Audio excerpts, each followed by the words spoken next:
Hi everybody, कैसे हैं आप लोग। तो थंबनेल देख के पता तो लग ही गया कि आज हम कोई सब्जेक्ट नहीं करने वाले हैं बल्कि अपना एनालिसिस करने वाले हैं कि भाई हमने जो पढ़ा वो कहीं पिछले एग्जाम में आया भी है कि नहीं आया है। तो आज हम पीवाईक्यूज करने वाले हैं। बेटा पीवाईक्यूज जो है वो सब्जेक्ट वाइज हम इंग्लिश का लेकर आए, क्योंकि इंग्लिश का पीवाईक्यू कहीं ना कहीं बाइफर्केटेड होता है पेपर में, है ना। जब भी आप देखोगे तो शुरू के 20 क्वेश्चन आपको इंग्लिश के आराम से मिल जाएंगे। लेकिन जब मैंने बाकी पेपर को एनालाइज किया तो मतलब आप ये मान के चलो कि यूपीएससी ये मान के ही बैठा है कि बिल्कुल एकदम ट्विस्ट एंड टर्न देना है। यानी कि एक क्वेश्चन मैथ तो अगला क्वेश्चन लेबर लॉ, अगला क्वेश्चन लेबर लॉ तो अगला क्वेश्चन कंप्यूटर।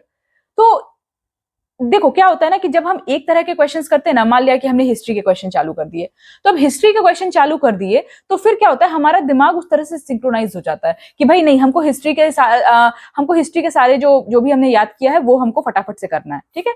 लेकिन जब एक क्वेश्चन दूसरा सब्जेक्ट, दूसरा क्वेश्चन दूसरा सब्जेक्ट, तो वो क्या करता है, दिमाग में प्रेशर क्रिएट करता है। और प्रेशर क्रिएट करता है, हम सोच नहीं पाते कि भाई ये हमने पढ़ा था, कहाँ पढ़ा था, सोचते सोचते पता चला कि बहुत मुश्किल से रिकलेक्ट किया हिस्ट्री, उसके बाद अगला क्वेश्चन आ गया कंप्यूटर।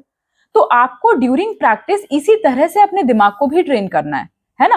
तो देखो जो हम टेस्ट सीरीज लेकर आएंगे वो टेस्ट सीरीज तो कुछ सब्जेक्ट वाइज होगा और कुछ फुल लेंथ होगा, लेकिन ये जो आपका पीवाईक्यूज है, तो पीवाईक्यूज हमने सोचा कि इसको बिना छेड़छाड़ किए हम इसके ओरिजिनल फॉर्म में इसको रखें, ताकि क्या है कि आपको भी पता लगे कि एग्जाम का प्रेशर क्या होता है, मतलब आप यहाँ पे बना पा रहे हो कि नहीं। अलग अलग जब क्वेश्चन है तो अलग अलग क्वेश्चन आप बना पा रहे हो कि नहीं कर रहे हो, ठीक है। तो हम यहाँ पे क्या करेंगे कि जो हमारा 2020 का पेपर है, ठीक है, उसमें इंग्लिश तो हमने कर लिया है, साइंस भी हमने कर लिया है सेपरेटली। उसके अलावा जितने क्वेश्चंस है वो सब, क्योंकि देखो दो दो तीन तीन क्वेश्चंस है, दो क्वेश्चन मैथ के मिलेंगे, फिर एक क्वेश्चन कंप्यूटर का मिलेगा, ठीक है। तो आपको ये भी पता लग जाएगा कि एग्जाम हॉल में किस तरह का प्रेशर होता है ना। तो चलिए शुरू करते हैं। सबसे पहले यहाँ पे आया है इंग्लिश के बाद मैथ्स, ठीक है। एक एक करके मैं आपको बताती जाऊंगी। बेटा पीवाईक्यूज एक ऐसी चीज है कि अगर आपने अभी सब्जेक्ट आपका कंप्लीट नहीं भी हुआ है तो भी कोई प्रॉब्लम नहीं है, आप इसको देखो और देख करके ये एनालाइज करो कि किस तरह के क्वेश्चंस आते हैं। तो जब आप कोर्स पढ़ोगे ना, या मैं पढ़ाऊं या कोई भी XYZ व्यक्ति पढ़ाए, तो जब आप पढ़ोगे तो आपको ये समझ में आएगा कि हाँ, ये जो पढ़ रहे हैं हम, क्या ये रेलिवेंट है कि रेलिवेंट ही नहीं है ना। तो पीवाईक्यू सिर्फ उस पर्सपेक्टिव से मत देखो, क्योंकि देखो मैं आपको शुरू से बताती हूँ, कोई भी इतना बेवकूफ नहीं है बेटा कि पीवाईक्यू से डायरेक्ट सवाल दे दे, ठीक है। बट पीवाईक्यू क्या होता है, और इतने पीवाईक्यूज भी नहीं है। एक होता है ना कि हर साल आ रहा है एग्जाम, तो भाई हर साल कुछ ना कुछ तो लड़ ही जाएगा, उसी को हम बिल्कुल हा हू मचा देंगे कि अरे पिछले बार का क्वेश्चन आ गया। नहीं आता है, रेयरली कोई क्वेश्चन है जो कि लग गया, ठीक है। लेकिन आपको एक फॉर्मेट पता लग जाता है कि किस तरह से, किस स्टाइल से क्वेश्चन आते हैं, and this is the relevance of PYQ. और इसका रेलिवेंस अभी ही है बेटा। ये सोचोगे ना कि लास्ट के एक हफ्ते में है, तो नहीं, लास्ट के एक हफ्ते में आपके पास वो टाइम नहीं होगा, वो ग्रेस पीरियड नहीं होगा कि आप अपनी तैयारी को दूसरे दिशा में सिंक्रोनाइज कर सको। अभी क्या है, पीवाईक्यू देख लोगे तो आपको पता लग जाएगा कि नहीं भाई, ये तो मैंने पढ़ा था अकाउंट्स, लेकिन ये मुझे मतलब एग्जाम पर्सपेक्टिव से नहीं सही लग रहा है, तो मैं क्या करता हूँ, कहीं और से भी पढ़ लेता हूँ। लेकिन जब आप एग्जाम से एक हफ्ते पहले पढ़ोगे ना, तो भैया हो गया बेड़ा गर्क, अब अगले साल के लिए तैयारी, ठीक है। तो चलो अब बिना बातें किए, क्योंकि बातें तो होती रहेंगी, बिना बातें किए अब हम क्वेश्चंस करते हैं। तो देखिए सबसे पहला क्वेश्चन है कि how many times does the digit 3 appear between 1 and 100 such that the number where 3 appears is not divisible by 3, ठीक है। अब देखो सबसे पहले हमको आइडेंटिफाई करना है कि भाई कौन से सब्जेक्ट का पेपर क्वेश्चन है, ठीक है। क्योंकि इतने सारे सब्जेक्ट्स है ना कि कभी कभी बच्चे आइडेंटिफाई भी नहीं कर पाते कि करंट का है कि पॉलिटी का है, कि करंट का है कि लेबर लॉ का है ना। तो मैं आपको बताती भी जाऊंगी और साथ में सॉल्व भी करते जाएंगे। तो कह रहा है कि 1 से 100 के बीच में पहली बात तो ये निकालो कि कितने नंबर ऐसे हैं जिसमें 3 अपीयर होता है, ठीक है। तो ये देखो इसका कोई शॉर्टकट नहीं है, तो इसका कैसे कैसे बनेगा ये। तो सबसे पहले 1 से 100 के बीच में हमने निकाला कि कितने नंबर हैं जो कि जिसमें कि 3 आता है। तो एक तो सबसे पहले 3 ही हो गया, उसके बाद 13, 23, उसके बाद 30 से लेके 39 तक पूरा, क्योंकि सब में 3 आता है। देन 43, 53, 63, 73, 83, 93, ये सारे नंबर हो गए, ठीक है। अब इसमें कहा गया, क्या क्वेश्चन पूछ रहा है आपसे कि नॉट डिविजिबल बाय 3, इसमें से कौन सा नंबर है जो कि डिविजिबल नहीं है। तो चलो इसको दूसरे कलर के पेन से किया जाए, ठीक है। तो यहां पे देखो कि कौन कौन नंबर है जो डिविजिबल है 3 से। तो आप ये देखो कि 3 है, तो 3 तो डिविजिबल है 3 से, तो इसको क्या किया हमने, कट। उसके बाद और क्या है, 30 है, तो 30 भी डिविजिबल है 3 से, इसको भी कट किया। उसका 33 है, इसको भी कट किया। उसके बाद क्या है, 36 है, इसको भी कट किया। देन 37, 38, 39 है, इसको भी कट किया। उसके बाद और कौन है, 63 है, इसको भी कट किया। फिर 93 है, इसको भी कट किया। तो अब कितने बचे, गिनो जरा बेटा, काउंट इट। जब आप इसको काउंट करोगे तो देयर इज 1 2 3 4 5 6 7 8 9 10 11 12, यानी कि टोटल आपका आंसर कितना हो जाएगा 12, यानी कि द करेक्ट आंसर इज 12। ठीक है, हर क्वेश्चन बेटा किसी थ्योरी किसी फिलोसफी से नहीं जीती जाए, हर जंग जो है ना वो किसी रणनीति, मतलब रणनीति इज गुड, मतलब लॉजिक इज गुड, बट कुछ क्वेश्चंस ऐसे होते हैं जो बहुत सिंपल होते हैं, देखने में आपको जरूर बड़ा लगेगा, देखने में आपको लगेगा कि अरे अरे कैसे करना है, 1 मिनट का टाइम है, क्योंकि उसमें प्रेशर भी होता है ना बेटा, घर आकर के आप सारे सवाल कर लोगे, लेकिन एग्जाम हॉल में बहुत सारे बच्चे ऐसे होते हैं कि जो एग्जाम हॉल में गड़बड़ कर देते हैं, घर आके तो उनको सारे सवाल आते हैं। तो इसीलिए दिमाग को पहले शांत रखिए और आराम से क्वेश्चन को पढ़िए। ठीक है, चलिए ये क्वेश्चन तो हो गया, अगला क्वेश्चन में आते हैं। कह रहा है कि which one of the following is the reminder when 74 raise to the power 100 is divided by 9। अब देखो ये लंबा चौड़ा देखने में लग रहा है, खासकर जिन बच्चों के ऐसे इंग्लिश में थोड़ा प्रॉब्लम है अगर, तो उनको तो ये पढ़ने में बड़ा दिक्कत आएगा, है ना। तो आप इसका जो हिंदी वर्जन है वो भी पढ़ सकते हैं, you can read that Hindi version. Now the question is कि which one of the following is the reminder when 74 raise to the power 100 is divided by 9। इसका एक हम इक्वेशन बना लें, यानी कि 74 का पावर 100 डिवाइडेड बाय 9, कुछ ऐसे ही बात की गई है, कुछ यही हुआ है यहाँ पे।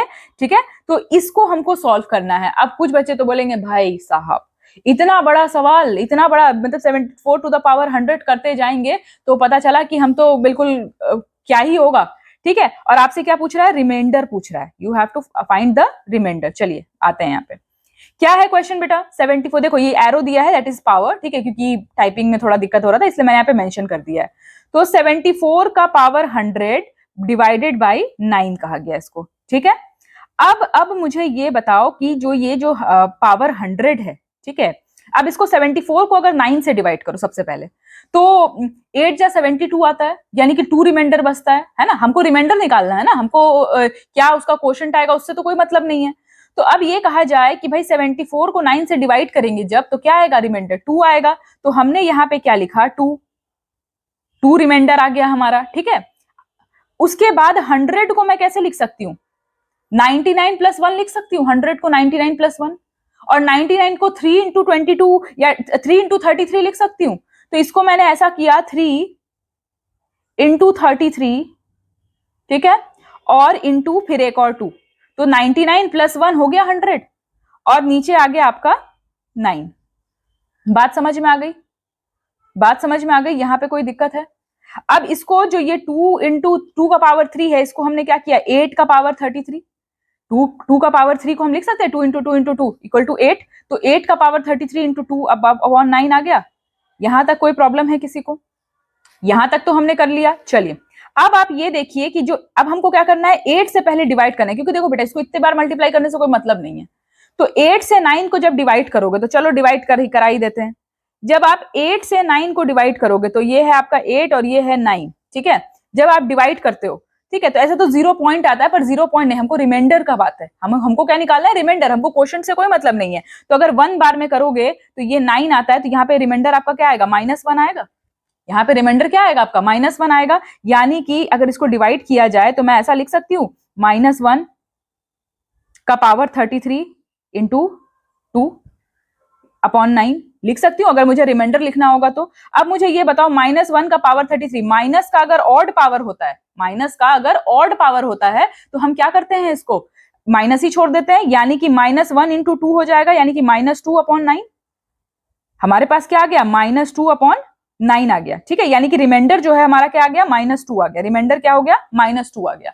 तो अब रिमाइंडर जो है वो -2 है। रिमाइंडर कभी माइनस में हम मेंशन कर सकते हैं क्या, can we ever mention reminder as minus. तो अब रिमाइंडर -2 में है बेटा, तो हमको अगला जो रिमाइंडर लाने के लिए +9 करना पड़ेगा। तो हमारा आंसर क्या आ गया, 7 आ गया। बात समझ में आई। अब देखो इसमें क्या है कि कुछ बच्चों को प्रॉब्लम हो सकती है, ठीक है, क्योंकि PYQ है ही आई ओपनर। तो प्रॉब्लम अगर बेटा इस टाइप के क्वेश्चन में हो रही है तो फिर आपको प्रैक्टिस की जरूरत है। तो अपने मैथ्स की बुक निकालो, जो भी स्टैंडर्ड बुक आप प्रैक्टिस कर रहे हो, और रिमाइंडर थ्योरम उसमें देखो। जब आप रिमाइंडर थ्योरम देखोगे तो आपको समझ में आ जाएगा। ठीक है, चलिए। और हाँ, अगर कोई क्वेरी है, अगर आपको लग रहा है कि भाई ये नहीं समझ में आया, तो आप फीडबैक सेक्शन में मुझसे पूछ सकते हो, किसी भी क्वेश्चन से रिलेटेड पूछ सकते हो, मैं उसका रिप्लाई दूंगी आपको। ठीक है, चलिए।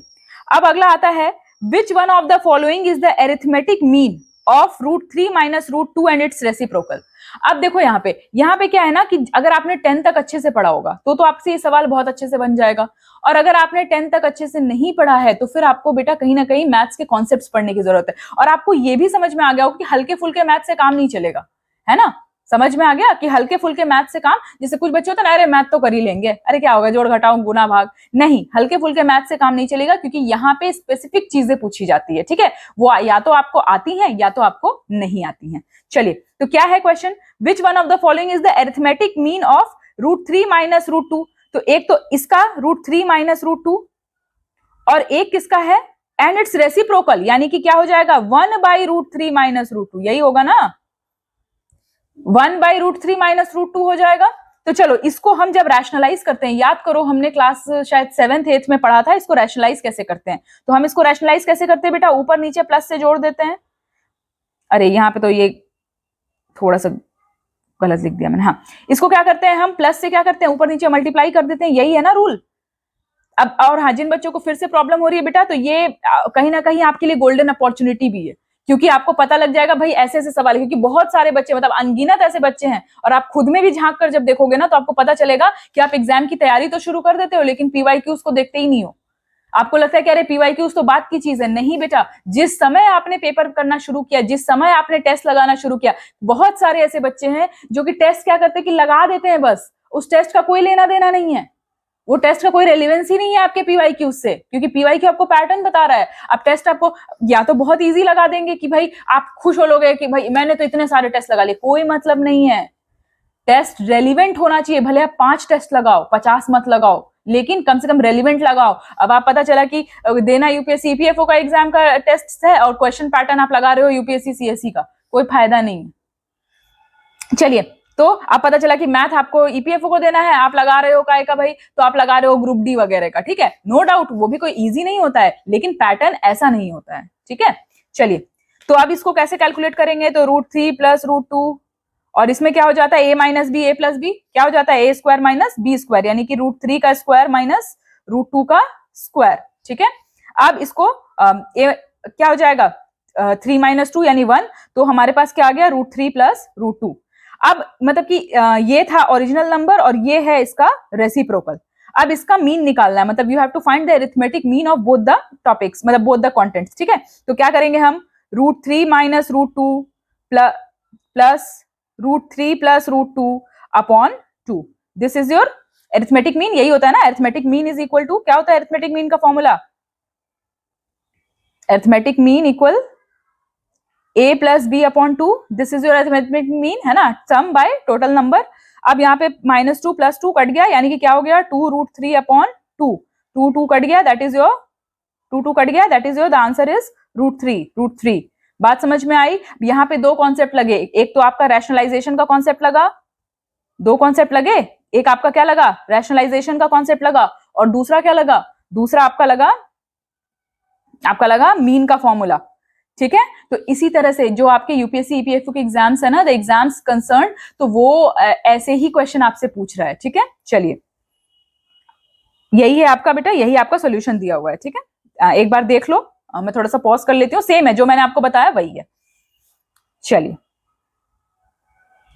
अब आते हैं अगले क्वेश्चन में। अगला क्वेश्चन क्या कर रहा है, suppose x and y are 2 positive number. पहले तो इतना बड़ा क्वेश्चन देख के घबराना बिल्कुल नहीं है, एकदम नहीं घबराना है कि भाई ये कौन सी बला है, कोई बला नहीं है। तो suppose x and y are 2 positive number. हाँ, एक चीज और मैं बता देती हूँ कि मतलब ये सेशन में लगभग 40-50 मिनट का लूंगी, ठीक है, उसमें जितने क्वेश्चन हमारे कवर हो जाएं, ठीक, क्योंकि मतलब मैं ये नहीं कहूंगी कि फटाफट से कवर कराना है, क्योंकि अल्टीमेटली क्या है कि आपको समझ में आना चाहिए, ठीक है। ज्यादा नंबर ऑफ सेशन हो जाएंगे, कोई दिक्कत नहीं है, आपके पास भी, आप भी पढ़ने के लिए बैठे हो, मैं भी पढ़ाने के लिए बैठी हूँ। Suppose x and y are two positive numbers such that when x is reduced by 3, तो क्या है, x is reduced by 3 and y is increased by 2, y क्या है, increased by 2 है, तो रेशियो क्या बन गया, 2:1 बन गया, ठीक है।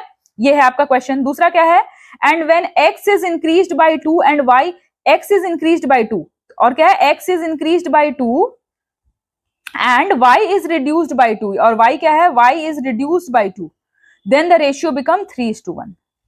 दो फॉर्मूला, दो इक्वेशन हमको मिल गए। चलो इसको सॉल्व करते हैं। देखो इधर क्रॉस मल्टीप्लाई कर दो इसको, ठीक है। तो क्या हो जाएगा बेटा, x minus 3 equal to 2y plus 4, ये हो गया आपका पहला इक्वेशन। ठीक है, इसको और अच्छे से सॉल्व कर लो तो हो जाएगा, क्या हो जाएगा, x minus 2y is equal to 4 plus 3 equal 7। तो ये हो गया हमारा पहला इक्वेशन। दूसरा इक्वेशन करते हैं। दूसरा इक्वेशन क्या है हमारा, x plus 2 is equal to 3y minus 6। अगर आपको लग रहा है कि भाई मैथ्स की प्रैक्टिस हमको करनी है मैम, वो भी थोड़ा सा करा दो, तो आप हमें फीडबैक सेक्शन में लिख सकते हो। ठीक है, कि क्वेश्चन का लेवल देख करके, कि अगर आपको लग रहा है कि भाई नहीं मैम थोड़ा सा करा दो, तो कोई दिक्कत नहीं है। अब इसमें हम क्या करेंगे कि x minus 3y equal to minus 6 minus 2 यानी कि माइनस 8, ये हमारा हो गया दूसरा इक्वेशन। ठीक है, चलो दोनों इक्वेशन को एक साथ लिख दें। तो क्या है, x minus 2y equal to 7 और x minus 3y is equal to minus 8। ठीक है, चलो अब याद करो, क्लास 6 में पढ़ा था हमने। क्लास 6 में बहुत सारे मेथड पढ़े थे, एलिमिनेशन मेथड पढ़ा था, सब्स्टिट्यूशन मेथड पढ़ा था, है ना, क्रॉस मल्टीप्लिकेशन मेथड पढ़ा था, दो इक्वेशन को सॉल्व करने के लिए। ठीक है, तो मैं क्या करती हूँ, मैं इसमें सब्सट्रैक्ट करती हूँ। ठीक है, तो सब्सट्रैक्ट करा, साइन चेंज करा। अब ये सब कैसे हो रहा है, जो बच्चे पढ़ चुके हैं बेटा, क्योंकि देखो पीवाईक्यूज एनालिसिस है। ठीक है, और बहुत सारे मैथ के क्वेश्चन नहीं है, 4-5 ही हैं, लेकिन 4-5 आपका दिमाग बिल्कुल ढक्कन खोल देंगे। इसको काट दिया हमने, क्या बचा, ये y इज इक्वल टू कितना बचा, 7 और 8 जोड़ो 15। तो हमारे पास y की वैल्यू आ गई कितनी, 15। चलो यहाँ पे आई है,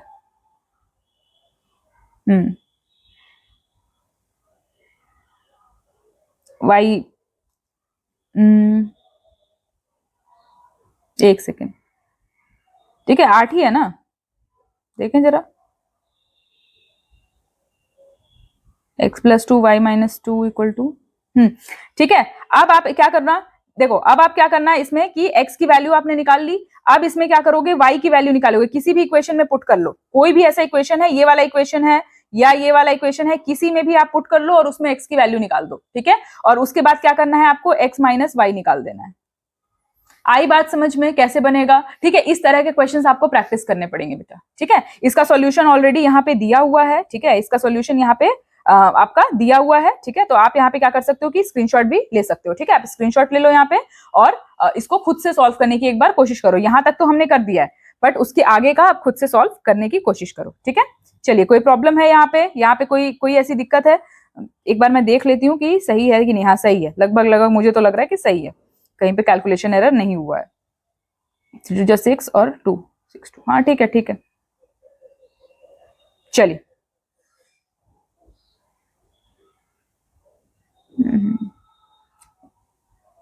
चलिए अगले क्वेश्चन में आते हैं। और कुछ गड़बड़ है क्या, नहीं गड़बड़ तो नहीं लग रहा।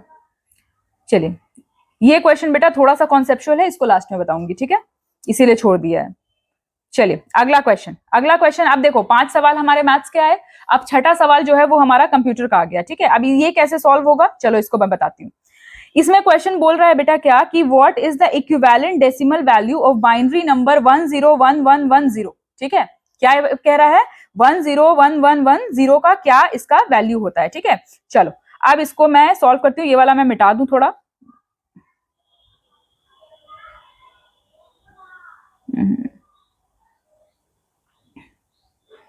देखो बाइनरी नंबर जो होता है आपका, बाइनरी नंबर जो होता है वो काय के लिए यूज होता है, तो वो बाइनरी नंबर जो है वो computer centric, machine centric language है ना। और उसके बहुत सारे फिर नंबर्स होते हैं, डेसिमल नंबर होता है, हेक्साडेसिमल नंबर होता है, ये सारे नंबर्स होते हैं।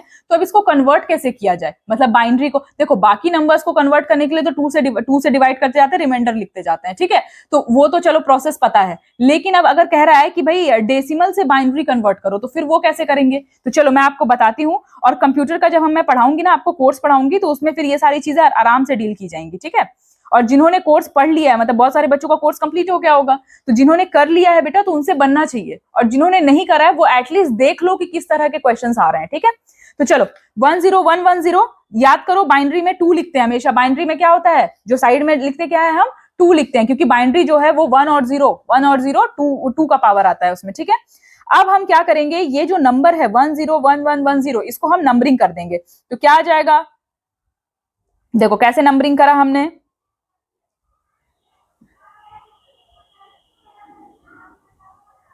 ठीक है, नंबरिंग कर दिया हमने।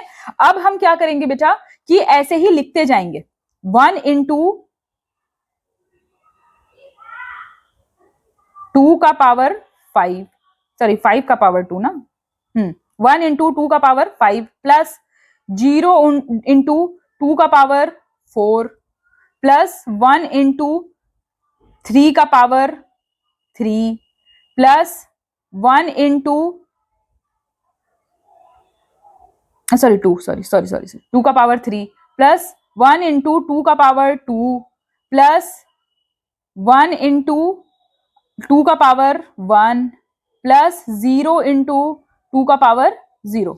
ठीक है, चलो अब इसको कैलकुलेट करो बेटा। 1 इंटू 2, 2 जा 4, 2 जा 8, 2 जा 16, 2 जा 32। ठीक है, 32 प्लस 0 है ये तो, प्लस 2, 2 जा 4, 2 जा 8 प्लस 2, 2 जा 4 प्लस 2 प्लस 0। चलिए 32 और 10, 8 2 10 और 14 है ना, यानी कि क्या हो जाएगा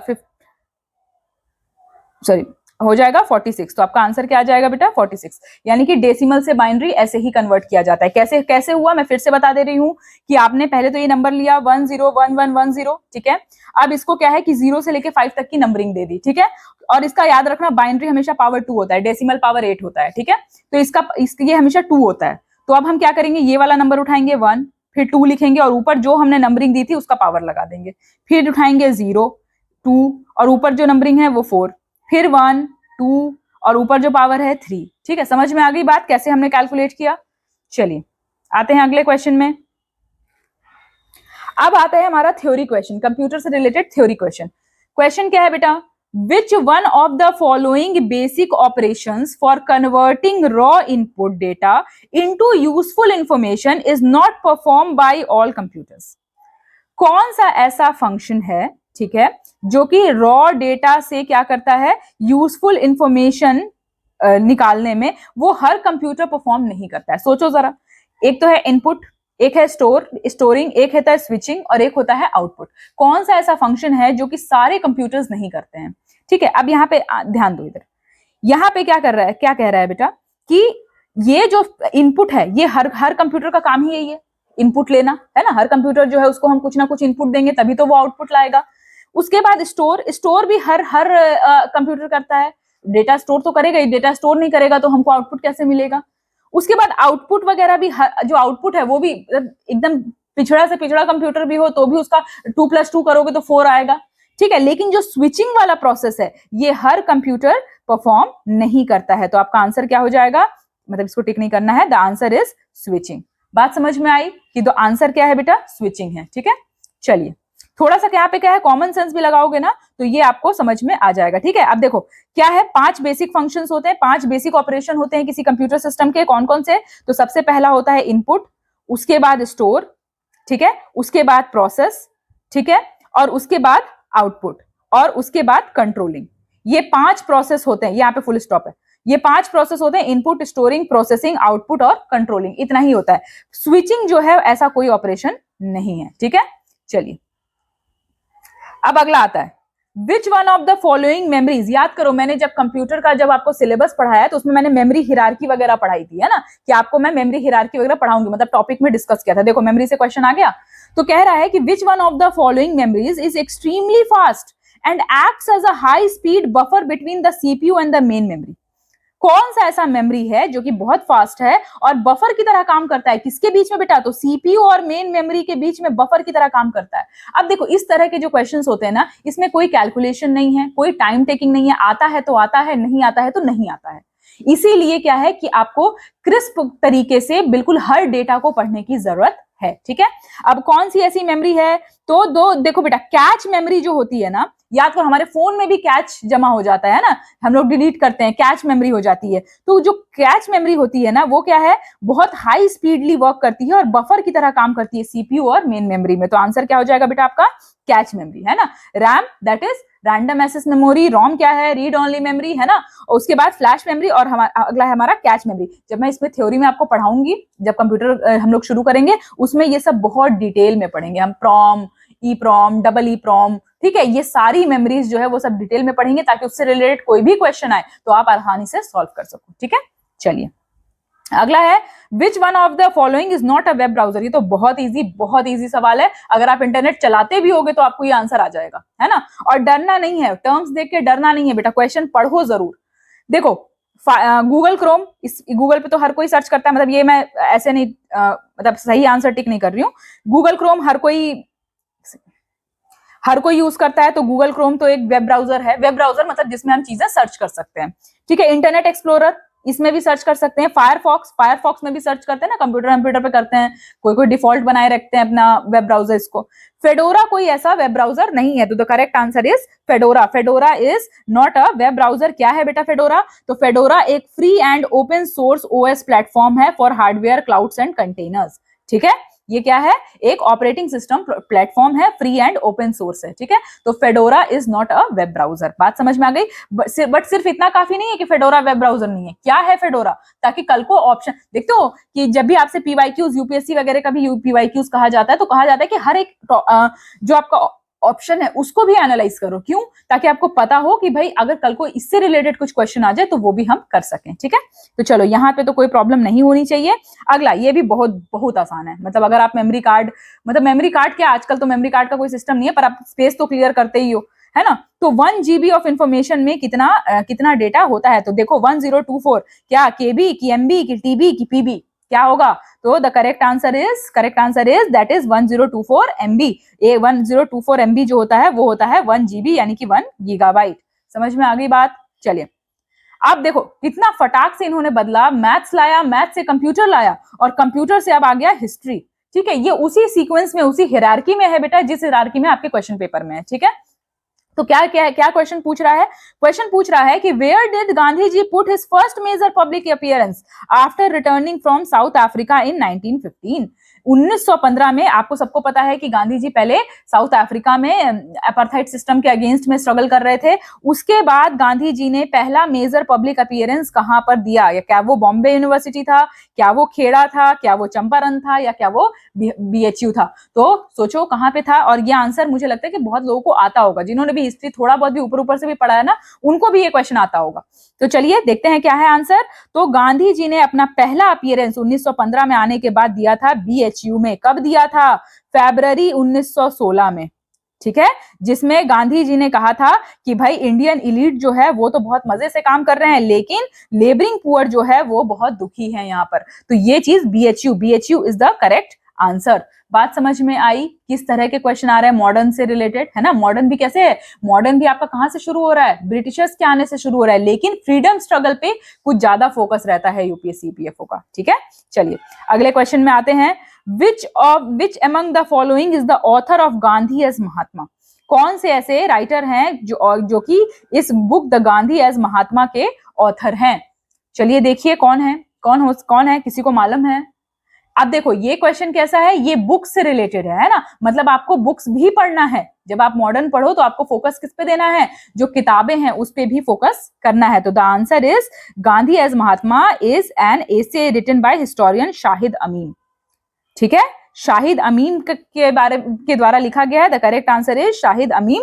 और इन्होंने गांधी जी का जो गोरखपुर गए थे वो 1921 में, उसके विजिट की चर्चा की है, ठीक है।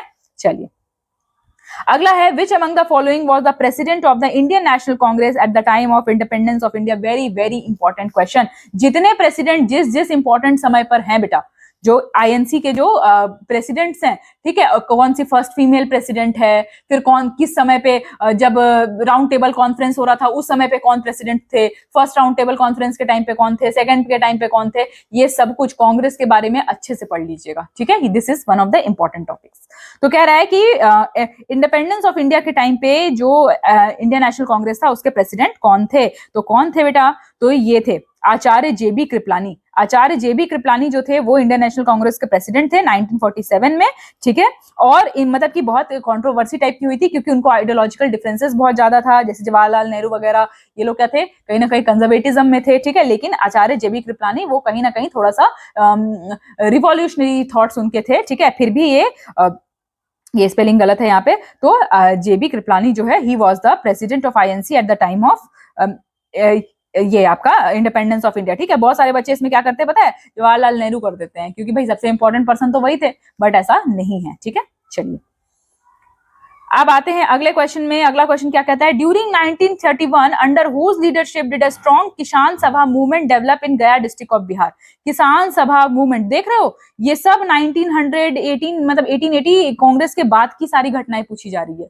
तो आपको समझ में आ रहा है कि आपको अगर हिस्ट्री पढ़ना भी है तो किस तरह से पढ़ना है, आपको किस वाले एरिया पे ज्यादा फोकस करना है। That's why PYQs are important. बात समझ में आई क्यों पीवाईक्यूज इंपॉर्टेंट है। तो कह रहा है कि किसके लीडरशिप में किसान सभा मूवमेंट जो है वो डेवलप हुआ था। चलिए देखते हैं किसके में हुआ था। तो दैट इज यदुनंदन शर्मा। यदुनंदन शर्मा ने 1931 में किसान सभा मूवमेंट जो है वो गया डिस्ट्रिक्ट में लॉन्च किया था। ठीक है, किसान सभा मूवमेंट जो है इसके लीडर कौन थे, इसके लीडर थे स्वामी सहजानंद सरस्वती। ठीक है, 1929 में पंडित यदुनानंद शर्मा, ठीक है, वो सेकंड प्रोमिनेंट लीडर थे। ये जो थे ये सेकंड लीडर थे। तो बहुत सारे बच्चे क्या कर देंगे, सहजानंद सरस्वती कर देंगे, सहजानंद कर देंगे। ठीक है, लेकिन the correct answer is Yadunandan Sharma. Yadunandan Sharma 1931 के टाइम में यही इनके लीडर थे। ठीक है, चलिए अगला, who produce the Pirpur report 1938। देख रहे हो सब कुछ, सारे क्वेश्चन कहां से आ रहे हैं, इंडियन नेशनल कांग्रेस के बनने के बाद से। तो समझ में आ गया ना क्या फोकस करना है, तो उसको ही ज्यादा फोकस करना है जब भी पढ़ो, जब भी रिवाइज करो। ठीक है, तो क्या कह रहा है कि who produce the Pirpur report 1938, किसने पीरपुर रिपोर्ट को लाया था। तो द पीरपुर रिपोर्ट जो है वो मुस्लिम लीग द्वारा लाया गया था। और ये क्यों लाया गया था, क्योंकि आपको पता है कि there was some differences between the Indian National Congress and the Muslim League, है ना। याद करो कि जब फर्स्ट कॉन्स्टिट्यूएंट असेंबली हुई थी तो मुस्लिम लीग ने पूरा उसको बॉयकॉट किया था। तो उन्होंने क्या है कि कांग्रेस को, मतलब कांग्रेस, उनको लगता था कि कांग्रेस जो है वो एक अच्छी पार्टी की तरह इमर्ज नहीं हो रही है। तो इसीलिए उसके निगेटिव्स को, उसके निगेटिव इमेज को बहुत ज्यादा लोगों के सामने लाने के लिए उन्होंने एक रिपोर्ट बनाई 1938 में, जिसका नाम था पीरपुर रिपोर्ट। ठीक है, और यहीं से मतलब इस रिपोर्ट में क्या था कि जो क्रुएलिटीज सफर की थी कांग्रेस के रूल में, तो वो सारी क्रुएलिटीज यहाँ पे मेंशन की गई थी। ठीक है, बात समझ में आ गई, बात समझ में आ गई कि आपकी पीरपुर रिपोर्ट।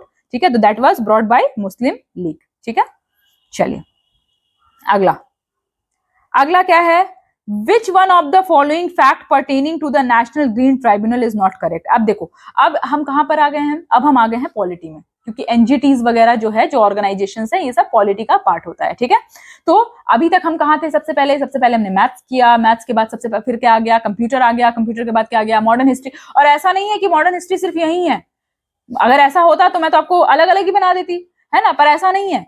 अब 10 क्वेश्चन जब लगा लोगे तो फिर एक मॉडर्न का क्वेश्चन टपक जाएगा।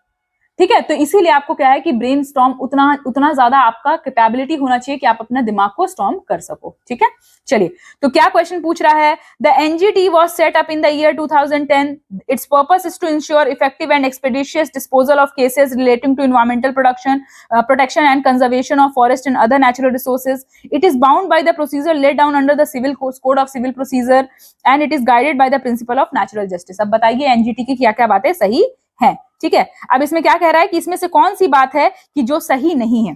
तो देखो 2010 में तो एनजीटी आया था। ठीक है, तो ये तो सही है भाई, मतलब सही है, मतलब कि ऑप्शन सही नहीं है, ये फैक्ट सही है। ठीक है, उसके बाद इसका काम क्या है, इसका काम है कि इफेक्टिवली काम करे। ठीक है, तो कब आया है बेटा, ये 18 अक्टूबर 2010 में आया है। ठीक है, और किस लिए आया है, ताकि इन्वायरमेंटल प्रोटेक्शन से रिलेटेड चीजें जो है वो काम प्रॉपरली कर सके। ठीक है, उसके बाद अगला क्या है, इसके जो प्रोसीजर्स हैं बेटा वो थोड़े लिबरल होते हैं, लीनियंट होते हैं। It is not bound to the procedures of CPC. CPC के प्रोसीजर से बाउंड नहीं है ये, है ना।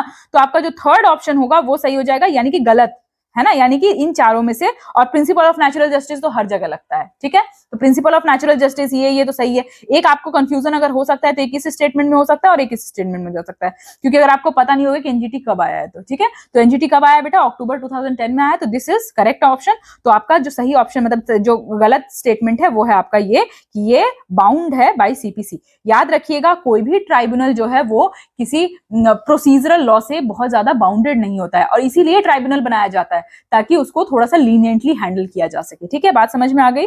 चलिए अगला क्या है, which one of the following is the mandate of the committee on estimates। ठीक है, ये भी किसका क्वेश्चन है, आपका पॉलिटी का क्वेश्चन है, ऑन कमिटीज। ठीक है, तो कह रहा है कि कमिटी ऑफ एस्टिमेट्स में कौन सा ऐसा ऑप्शन है जो कि इसका मैंडेट है, मतलब ये तो होना ही चाहिए, ठीक है।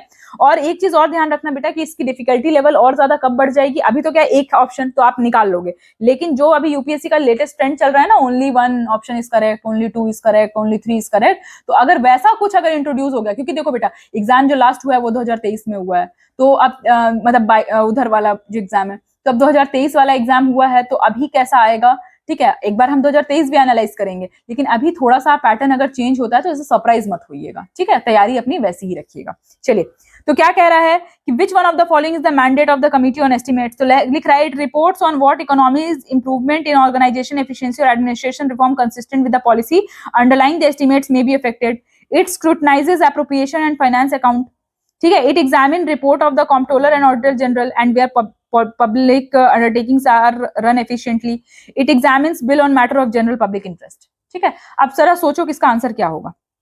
चलिए देखिए, अब यहाँ पे बेटा फंक्शंस दिए हुए हैं, ठीक है, the functions of the committee, कौन कौन से फंक्शन होते हैं, ठीक है।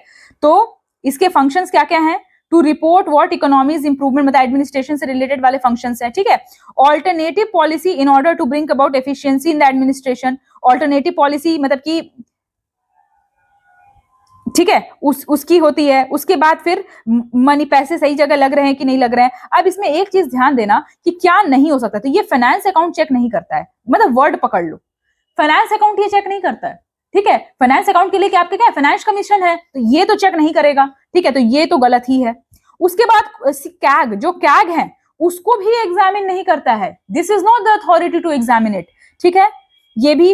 और it examine bills of general public interest, भाई ये कौन सी एक्टिविटी हो गई इनकी, तो ये भी नहीं है। आपका आंसर क्या हो जाएगा बेटा, ए हो जाएगा। यानी कि ये क्या करता है, कमिटी ऑफ एस्टिमेट्स जो एडमिनिस्ट्रेटिव रिफॉर्म्स है ना, वो सारी चीजों को ये प्रमोट करता है। और भी जो फंक्शंस है वो यहाँ पे मेंशन्ड है, आप एक बार पढ़ लीजिएगा, ठीक है, एक बार आप पढ़ लो तो आपको क्या है कि इसकी जो सारे फंक्शंस है वो समझ में आ जाएंगे। देख लो, स्क्रीनशॉट भी ले सकते हो, लिखना चाहो तो लिख भी सकते हो पॉज करके। चलिए अगले क्वेश्चन में आते हैं।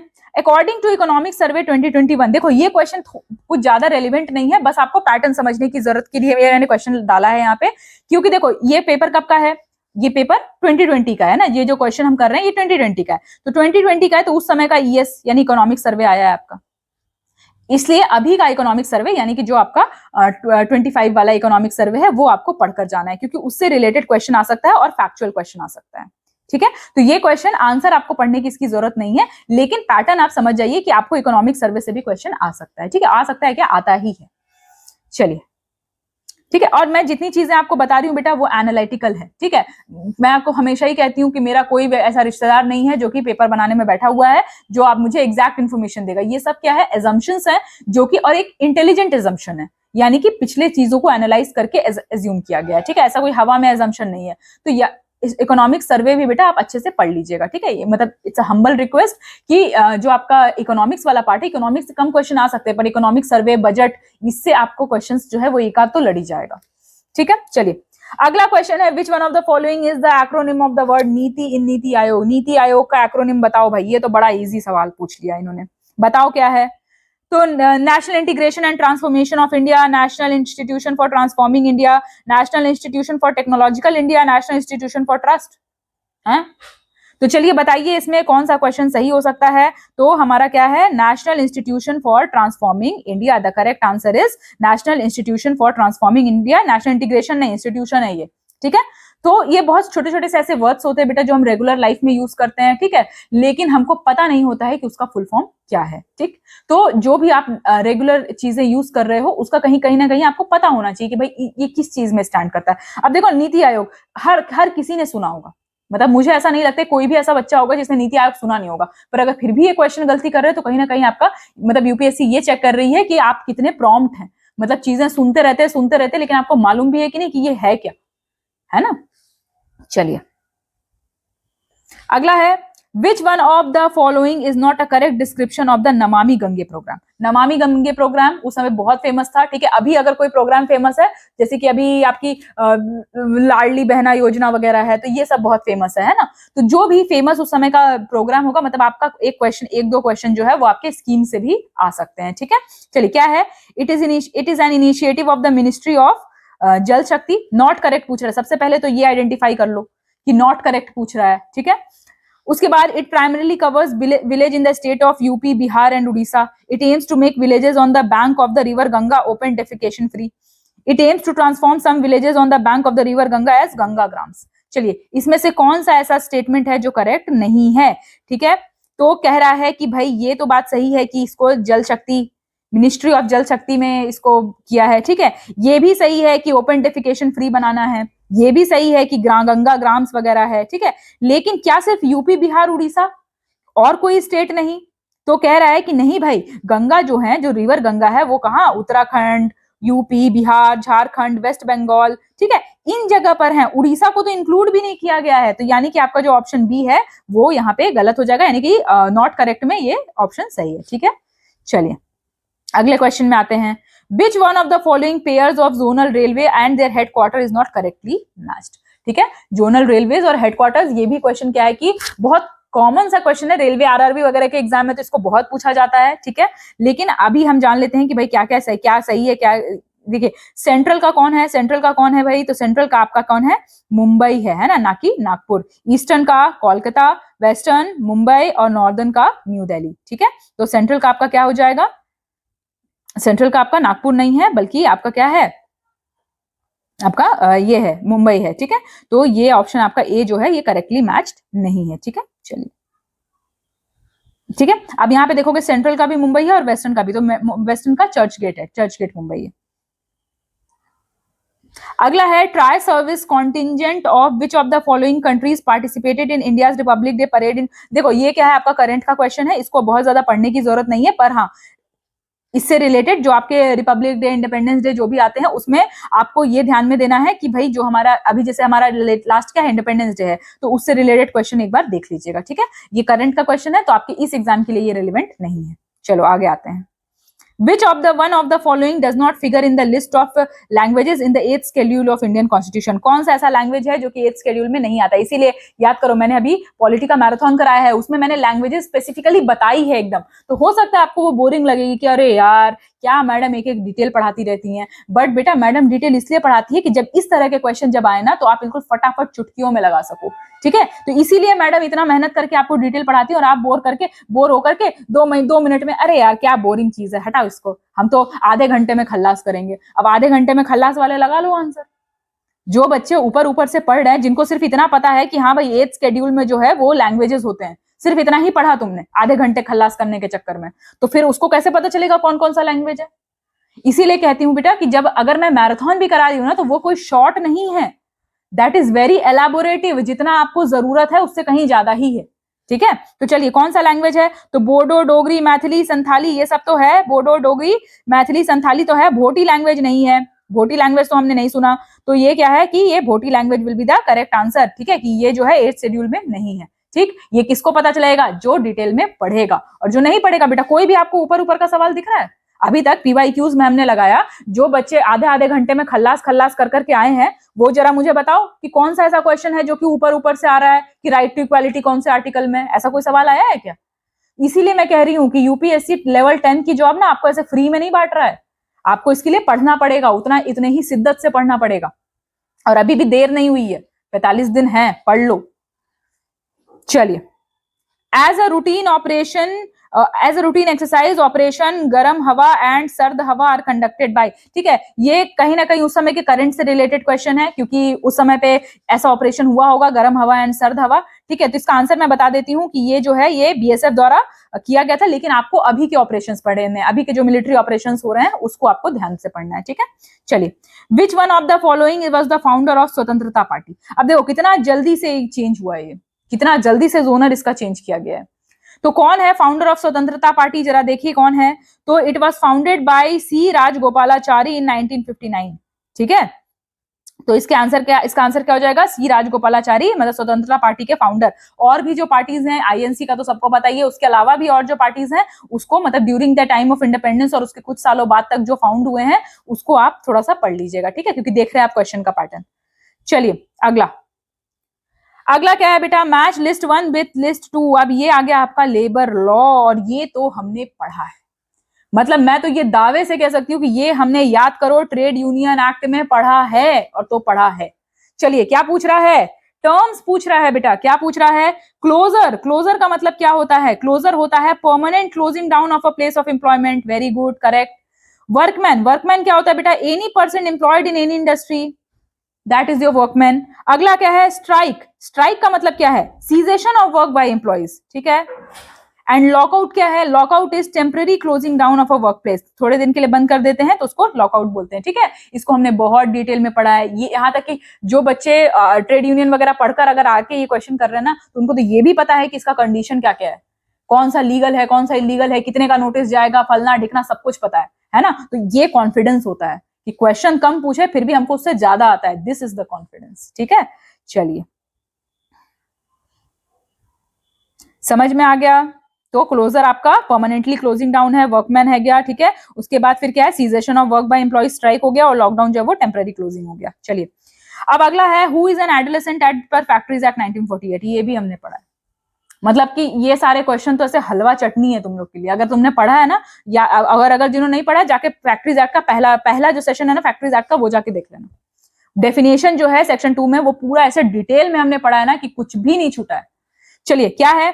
Who has completed 15 years age but less than 18, who is less than 18, who has completed 14 to 18, या फिर 16 to 18, क्या हो जाएगा इसका आंसर? तो इसका आंसर है 15 to 18। ऐसा बच्चा जो 15 साल का है लेकिन 18 से कम है, उसको हम कहते हैं कि एडोलेसेंट है। कहीं कहीं पे कुछ एक्ट्स में ये 14 है, इसीलिए कंफ्यूजिंग है, क्योंकि ए और सी में बहुत सारे बच्चे कंफ्यूज होंगे, लेकिन जिन बच्चों ने ये इस प्लेटफॉर्म से पढ़ा है, उन बच्चों को इस क्वेश्चन में तो कंफ्यूजन नहीं हो सकता। चलिए बेटा, देखो, जो सब्जेक्ट मैंने कवर कराया है ना, मैंने ईमानदारी बरती है। अब ईमानदारी बरतने की बारी आपकी है। मैं तो और सब्जेक्ट्स ला ही रही हूँ, अकाउंट्स हमारा 1 हफ्ते में खत्म हो जाएगा, देन कंप्यूटर लेकर आऊंगी, कंप्यूटर के बाद ऑडिटिंग, इंश्योरेंस, ये सारी चीजें मैं कवर करा दूंगी, चिंता करने की बिल्कुल जरूरत नहीं है। लेकिन जो सब्जेक्ट्स मैं कवर नहीं करा रही हूँ बेटा कोरली, जैसे मैथ्स में पूरा नहीं कवर करा रही, ठीक है, इंग्लिश में पूरा नहीं कवर करा रही, तो वो तो आपको पढ़ना पड़ेगा ना। वो थोड़े ना सब कुछ ऐसा थोड़े ना है कि बिना पढ़े ही निकाल लोगे, नहीं। लेकिन ऑथेंटिसिटी चेक करने की जिम्मेदारी आपकी है, जिससे भी पढ़ रहे हो, ठीक है। आज का जमाना वो वाला नहीं है बेटा कि बिल्कुल आंखों में पट्टी बांध लो। जिससे भी पढ़ रहे हो, पहले देखो, पीवाईक्यू से एनालाइज करो कि क्या वो सेशन आपको ये पीवाईक्यू सॉल्व करने की क्षमता दे रहा है, और अगर नहीं दे रहा है तो अपना सोर्स, सही सोर्स चुनना, ये आपकी जिम्मेदारी है, ठीक है। चलिए, what is a controlled industry? क्या होता है कंट्रोल्ड इंडस्ट्री? ये भी हमने आईडी एक्ट में पढ़ा है, ठीक है। जो बच्चे डिटेल में लेबर लॉ कवर किए ना, उनको ये आंसर पता है। What is a control industry? Any industry that control of which by the union has been declared by any central act to be expedient in the public interest. Any industry the control of which by the state has been declared by any state act to be expedient. Any industry the control is municipal bodies. Any industry the control is central act. ठीक है, क्या है इसका answer? तो देखो, industrial dispute act का section 2, इसीलिए मैं कह रही हूं पहला सेशन जाके पढ़ो इंडस्ट्रियल एक्ट का। कंट्रोल्ड इंडस्ट्री का मतलब क्या है कि ऐसी कोई भी इंडस्ट्री, ठीक है, यूनियन है, जिसका कंट्रोलर कौन है? यूनियन है, और किसी सेंट्रल एक्ट के अंडर आता है, उसको हम बोलते हैं कंट्रोल्ड इंडस्ट्री, ठीक है। जिन बच्चों को ये ऐसा भारी भरकम लैंग्वेज पढ़ने में दिक्कत हो रही है, समझ में नहीं आ रहा है व्हाट्स गोइंग ऑन, तो उसको क्या करो, जाकर के आईडी एक्ट का पहला लेक्चर जाके देखो, आपको ये कंट्रोल इंडस्ट्री आराम से मिल जाएगा। बात समझ में आ गई? इसीलिए पता चला कि इतना मरमर के क्यों पढ़ाया मैंने सारा कुछ, इतना मतलब ऐसे कि नहीं पढ़ो, भले भले आप लोग देख नहीं रहे हो, 2-2 मिनट में स्किप कर दे रहे हो, फिर भी मैं पढ़ाई जा रही हूँ। क्यों? क्योंकि अगर 10 बच्चा भी ऐसा है ना बेटा जो अपनी ईमानदारी देने को तैयार है, और अगर उसमें से 2 का भी सिलेक्शन हो जाता है ना, तो हमारा इनिशिएटिव का जो कोर होता है ना, वो पूरा हो गया। बाकी बच्चे बेटा आपकी मर्जी, आपको पढ़ना है आप आराम से पढ़िए, आपको नहीं पढ़ना है तो आप अगले साल के लिए पढ़िए, ठीक है, जो अगला अटेम्प्ट आएगा उसके लिए पढ़िए, ठीक है। लेकिन जो बच्चा पढ़ रहा है, जो बच्चा सीरियस है, वी विल बी इंश्योर कि उसको कंटेंट की कमी नहीं होगी, और जिसको पढ़ना नहीं है तो वो तो आधे घंटे खल्लास कर करके आ ही रहा है, अब उनका मैं क्या ही बोल सकती हूँ। चलिए आते हैं अगले क्वेश्चन में। अगला क्वेश्चन है, what is the minimum number of members required for registration of a trade union? ये तो बहुत आसान सवाल है। क्या कह रहा है कि कितने मेंबर्स होने चाहिए? 7 मेंबर्स होने चाहिए। मिनिमम मेंबर्स कितने होने चाहिए रजिस्ट्रेशन के लिए? देयर इज 7 मेंबर्स, ठीक है। तो ये भी हमने पढ़ा है। चलिए अगला, Which of the following disputes are considered as trade dispute under the provision of Trade Union Act 1926? अब इसको भी मैंने बहुत डिटेल में पढ़ाया है। कौन कौन सा है? Employment dispute, non employment dispute, condition of labour dispute. कौन सा आंसर सही है? तो the answer is 1, 2 and 3। Employment से रिलेटेड डिस्प्यूट है, वो भी ट्रेड यूनियन एक्ट में आता है। नॉन एम्प्लॉयमेंट से हो, वो भी आता है, और कंडीशन ऑफ लेबर से हो, वो भी आता है, ठीक है। तो ये सारे डिस्प्यूट जो है आपका आंसर क्या हो जाएगा कि कौन कौन से डिस्प्यूट, याद करो ट्रेड यूनियन एक्ट में हमें पढ़ाया है कि इंप्लॉयर और वर्कमैन के बीच का डिस्प्यूट, वर्कमैन के डिस्प्यूट और इंप्लॉयर का डिस्प्यूट, ठीक है। ठीक है, ये सारी चीजें जो है वो इसमें कवर होती हैं, ठीक है। चलिए अब आ गया, देखो लेबर लॉ से अभी कंप्यूटर हमने पढ़ा था ना, फिर से आ गया कंप्यूटर। यही चीज मैं आपको समझाने की कोशिश कर रही हूं कि जब आप एग्जाम दोगे ना बेटा, तो ऐसे ही क्वेश्चन बिल्कुल फटाफट से चेंज होंगे and you will be like अरे भाई ये क्या हो गया, अरे ये कैसे हो गया, अरे ये कैसे हो गया, ठीक है। और आपको क्या उतने ही फास्टली अपने दिमाग को भी चलाना है। बात समझ में आ रही है, ठीक है। तो विच one of the following is not a language translator, इसमें असेंबलर है, लिंकर है, इंटरप्रेटर है, कंपाइलर है, बताइए कौन सा नहीं है। तो इसमें बहुत आसान है, कोई दिक्कत नहीं है। असेंबलर लैंग्वेज इंटरप्रेटर है, इंटरप्रेटर भी लैंग्वेज ट्रांसलेटर है, कंपाइलर भी लैंग्वेज ट्रांसलेटर, लिंकर नहीं है, ठीक है। ये जब मैं डिवाइसेस पढ़ाऊंगी आपको कंप्यूटर में तो ये रहेगा। तो जिनको आता है वेल एंड गुड, जिनको नहीं आता है चिंता करने की जरूरत नहीं है, कंटेंट की कमी नहीं होगी, ये हमारा प्लेटफॉर्म इंश्योर करता है। चलिए अगले क्वेश्चन में आते हैं। विच one of the following statement is correct, a device driver of output devices. चलो देखो बेटा टाइम, मतलब मैंने बोला था कि 40 से 50 मिनट का सेशन लूंगी, तो आज का जो क्वेश्चन है वो मैं 31 तक खत्म करती हूँ, ठीक है। आगे के जो है वो मैं अगले सेशन में आपका कवर कराऊंगी। देखो मैथ्स जो है वो थोड़ा सा टाइम टेकिंग होता है, but I will make sure कि 2020 का पेपर जो है वो अगले सेशन में कोशिश करूंगी खत्म करा दूं, ठीक है। तो अभी तक आपको पता लग गया होगा किस तरह के क्वेश्चन आते हैं और किस तरह आपको अपनी तैयारी करनी है। बहुत सारे बच्चे जिनकी आंख अभी खुली है, पर कोई दिक्कत नहीं है, जब जागो तब सवेरा, पर समय पे जाग गए हो। लेकिन जो समय पे जागे हो तो उसका यूज भी उतना ही करो, ठीक है। तो मिलते हैं अगले सेशन में। पढ़ते रहिए, एनालाइज करिए और स्ट्रैटेजिकली प्लान करिए। ऐसा मत करिए कि बस पढ़े जा रहे हैं, बिल्कुल गधों की तरह पढ़े जा रहे हैं, ये भी पढ़ लो, ये भी पढ़ लो, ये भी पढ़ लो, सबका खिचड़ी हलवा सब बना दो, मीठा तीखा सब उसमें मिला दो, और उसका एग्जाम में जाकर के देखो अरे भैया ये तो, इसको तो हमने खल्लास ही नहीं किया था, ये तो रह गया, ठीक है। तो इसीलिए क्या है कि आप एक तरीके से एक प्रॉपर पीवाईक्यू को एनालाइज करके जब पढ़ेंगे तो आपको क्या है कि कहीं ना कहीं इसका फायदा मिलेगा, ठीक है। तो इसीलिए हमने इस समय पे लाया है पीवाईक्यू, जो हम इस समय पे लाया, हम कोशिश करें कि जल्दी से जल्दी इस पीवाईक्यू सेशन को खत्म भी कर दे, ताकि आपको एम्पल अमाउंट ऑफ टाइम भी मिल जाए, ठीक है। तो मिलते हैं अगले सेशन में, टिल देन बाय बाय। बहुत मेहनत लग रही है, अगर आपको लग रहा है कि हमारा इनिशिएटिव आपको कहीं ना कहीं हेल्प पहुंचा रहा है तो आप हमें एक फीडबैक जरूर भेज सकते हैं, ठीक है। तो चलो बाय बाय।